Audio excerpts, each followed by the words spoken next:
Assalamualaikum warahmatullahi taala wabarakatuh kepada semua pelajar-pelajar cikgu. Diharapkan semua dalam keadaan baik-baik sahaja dan berada di rumah lah. Minggu ni PDPR kita bermula, jadi cikgu harap pelajar-pelajar sentiasa dalam keadaan bersedia. Untuk subjek Bahasa Melayu, cikgu akan share tugasan melalui offline lah. Okey, cikgu akan record dan cikgu akan share dengan kamu. Jadi kamu boleh ulang tengoklah sekiranya tidak memahami ataupun terlupa poin dan sebagainya lah. Untuk hari ini cikgu akan menerangkan yang pertama, cikgu akan menerangkan berkaitan dengan format PT3. Okey, untuk pengenalan kepada pelajar-pelajar PT3 lah. Pengenalan berkaitan dengan format soalan. Yang kedua, cikgu akan menerangkan berkaitan buku yang akan cikgu guna sepanjang pembelajaran bersama dengan cikgu, buku teks dan juga buku tulis lah. Dan yang ketiga, cikgu akan menyediakan tugasan untuk kamu, iaitu tugasan pertama berkaitan dengan tema yang akan kita belajar pada hari ini. Okey, kita mulalah pembelajaran kita pada hari ini. Okey, yang pertama kamu lihat skrin ya.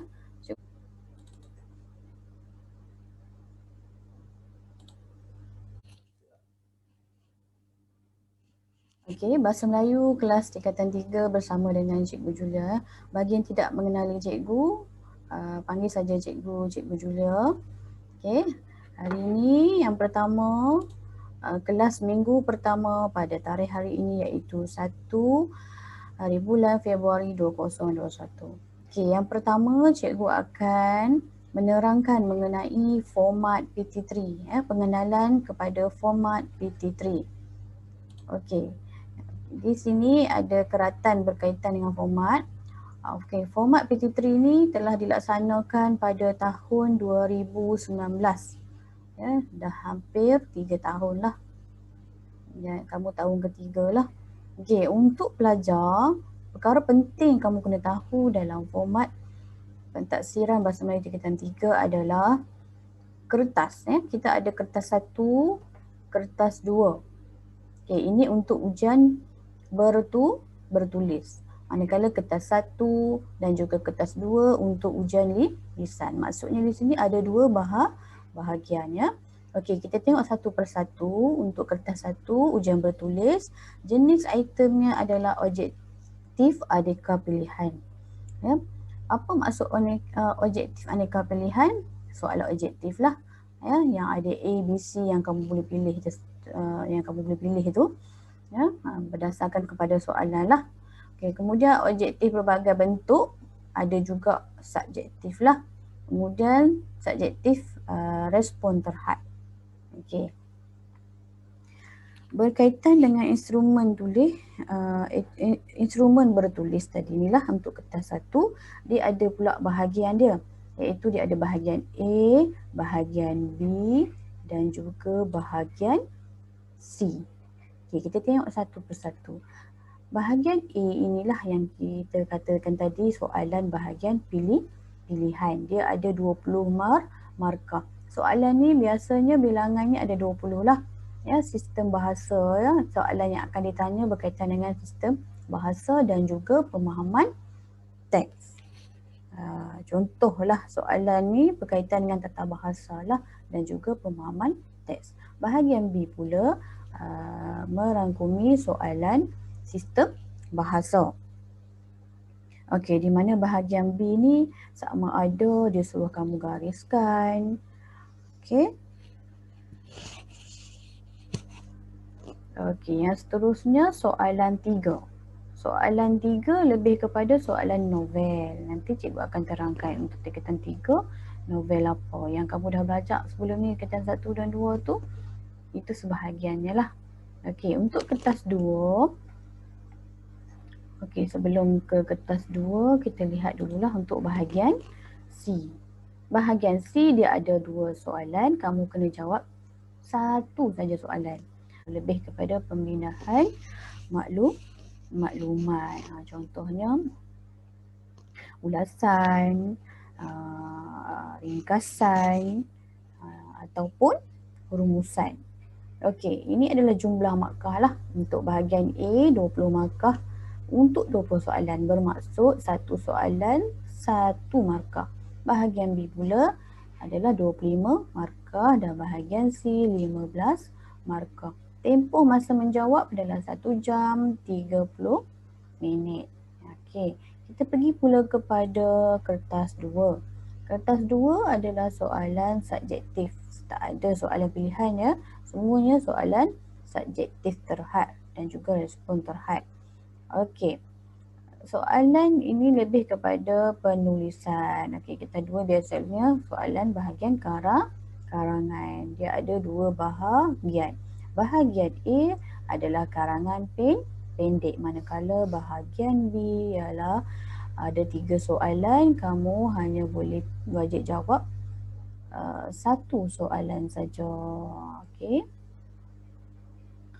Jumlah markah untuk bahagian A karangan pendek tersebut adalah 10 markah dan bahagian B 30 markah. Masa menjawabnya 1 jam sahaja. Jadi keseluruhan kertas adalah 100 markah. Okey, kita pergi ke seterusnya. Faham ya anak-anak murid? Okey, kita pergi next seterusnya. Okey.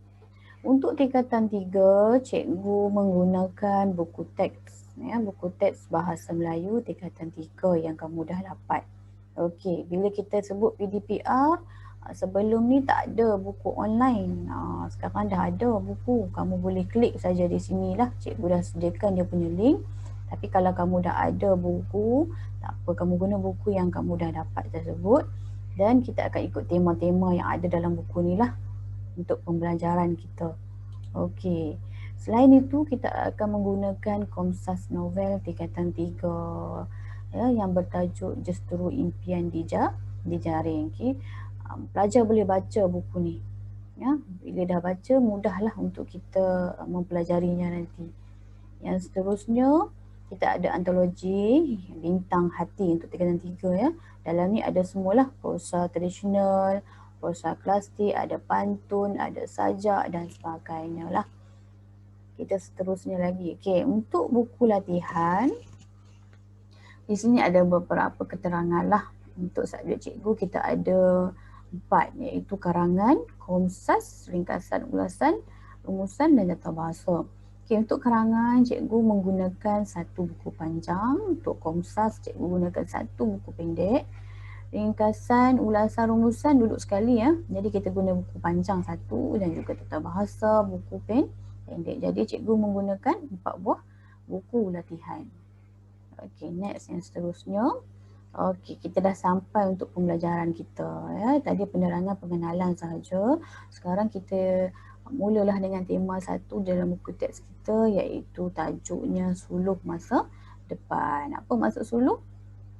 Sesuatu yang menerangi. Contohnya kamu dalam gelap, kamu suluh gelap dengan apa? Flashlight kan? Jadi itulah maksudnya suluh masa depan. Sesuatu yang menerangi masa depan kamu. Okey, ini buku teks tema 1 lah. Yang bertema suluh masa depan. Okey, kamu boleh tengok lah muka surat 1, muka surat 2. Okey, kalau muka surat ni kita tengok dia ada teks lagu. Kalau kita tak sempat nak nyanyi, kita tengoklah. Okey. Jadi berdasarkan buku teks tersebut ada berkaitan suluh masa depan tadi ni berkaitan dengan